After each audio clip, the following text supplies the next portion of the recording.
Today I would like to talk to you about freedom. I think all of us enjoy freedom. If you want to eat something, if you want to talk to someone, you should not have any restriction. Whatever you like to eat, you should be able to eat. Whomsoever you want to talk, you should be able to talk freely. Freely means without fear, without any force. Then that conversation is enjoyable, that food is enjoyable. So this is something basic experience of everyone, that everyone aspires to be free in thinking, free in movements, free in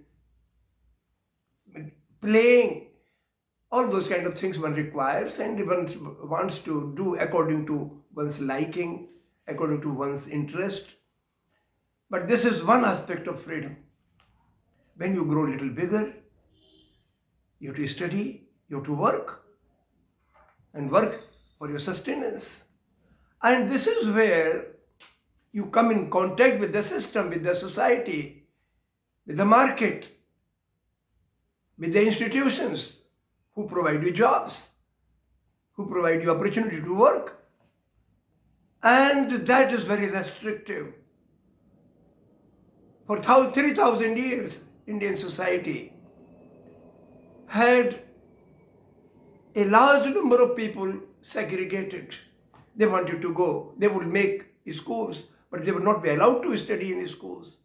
They would make the temples or churches, but they would not be allowed to worship over there. Even girls from all, even affluent families, were not allowed to read scriptures, religious texts. That was curbing or restricting freedom of a very large segment of society. But in the last 200-300 years, when science exploded and science made wonderful inventions and discoveries, but unfortunately, it also generated ownership over science. So science that could benefit everyone, all human beings on the earth, the benefits were restricted to only a selected few percent people who owned the industries, who owned the resources, who owned the political power.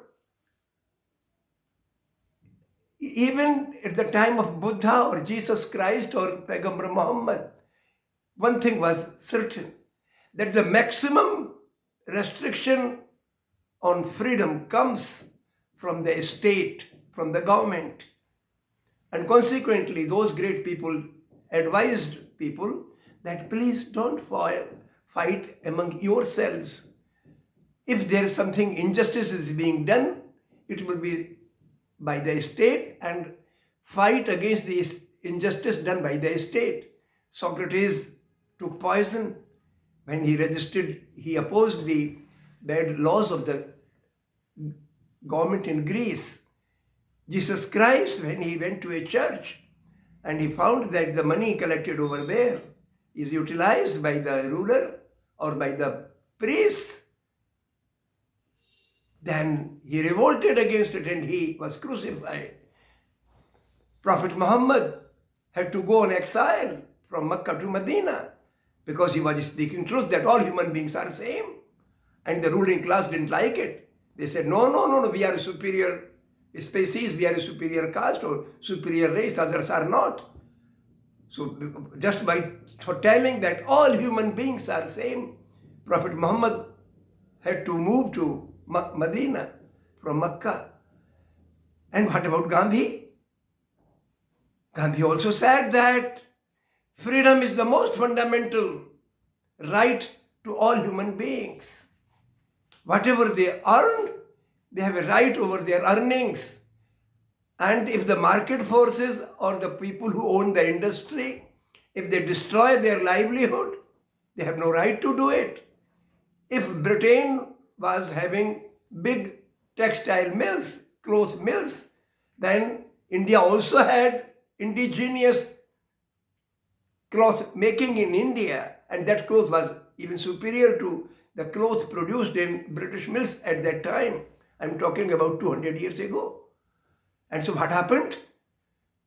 That the British mill owners and their government forced Indian people, because they were ruling over India, that indigenous industries will be suppressed, the weavers will not get work, they will not get the cotton to make clothes, and the clothes will be directed towards England, and the clothes that is produced in the mills of England, that clothes will come to India for sale, and consequently people of India lost their livelihood. It was a big attack on the freedom of people, because everybody has the right to eat, to right to work. And if you take away somebody's livelihood, somebody's work, then you are enslaving those people. So freedom is not only limited to what you eat or what you talk, it is also connected to how you work and how you get your livelihood. And so in last 100 years, a lot of countries fought for freedom against foreign rule, or what they call as colonial rule. So people got liberation in last 100 years, and now most of the countries of the world are free from foreign rule, foreign slavery. The slavery that was prevalent at the time of Prophet Muhammad, that slavery is gone. But there is a new problem coming up.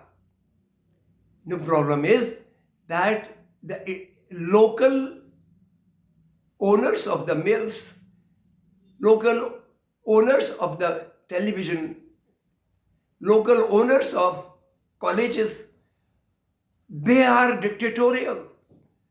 They are not friendly to other people. They have authoritarian attitude, and consequently the teachers who teach in a school, private school, their management has compulsion on them, and that is very restrictive. So teachers are feeling suffocated, workers are feeling suffocated, farmers are feeling suffocated. When they go to sell their produce in market, the market owners or shopkeepers purchase their crops for very cheap and sell it very expensive, and consequently farmers are poor. So I think the quest for freedom continues, and all of us, all the children who are growing up and all the grown-up people, they have a responsibility that they should care not only for their own freedom, personal freedom, that's certainly very important, preserve it, but more important, equally important is that you care for the government and the market forces not to suppress the freedom of others, not to exploit others. And then everybody will enjoy the fruits of freedom.